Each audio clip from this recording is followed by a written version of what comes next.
Le 20 septembre, premier stage de nos arbitres seniors à Oulgat.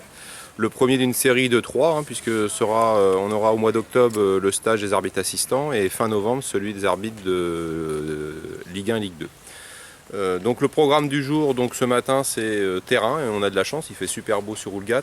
Donc avec prise en charge par Christophe Lepleu, donc des ateliers de physique, donc avec un échauffement collectif, puis un échauffement un peu plus intensif avec des ateliers pour travailler un petit peu tout ce qui est coordination, vitesse.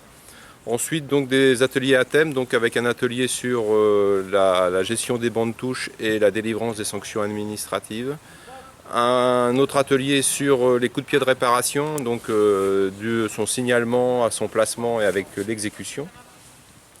Un troisième atelier donc, qui sera tourné plus sur la fonction d'arbitre assistant avec son évolution et les signalisations et les différentes courses, sans oublier le maniement du drapeau. Donc, et enfin un atelier donc, biathlon où là on fait travailler des déplacements en vitesse et aussi des ateliers de réflexion puisque à chaque petit atelier, une question à laquelle l'arbitre doit répondre et revenir vers le coordinateur du jeu.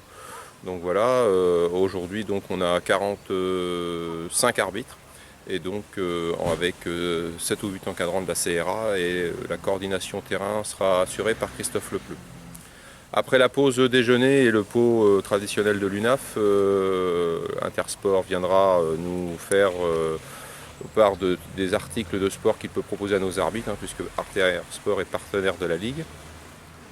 Et l'après-midi sera plutôt des ateliers de réflexion. On essaye la CRA a essayé d'innover, donc avec 4 thèmes de réflexion, la communication avant, pendant et après le match, l'arbitre et son club, on aura un point sur la relation arbitre-observateur, et un quatrième sujet, qui sera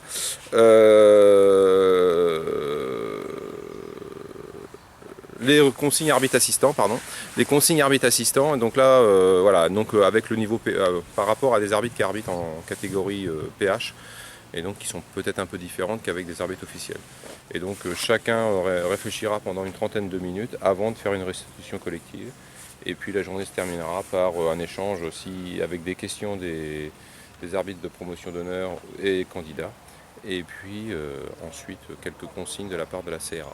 Voilà, donc beau temps sur Oulgat. Et donc j'espère que tout va bien se passer pour cette première qui a été organisée, je pense, assez efficacement par tous les membres de la CRA et le CTRA. Voilà.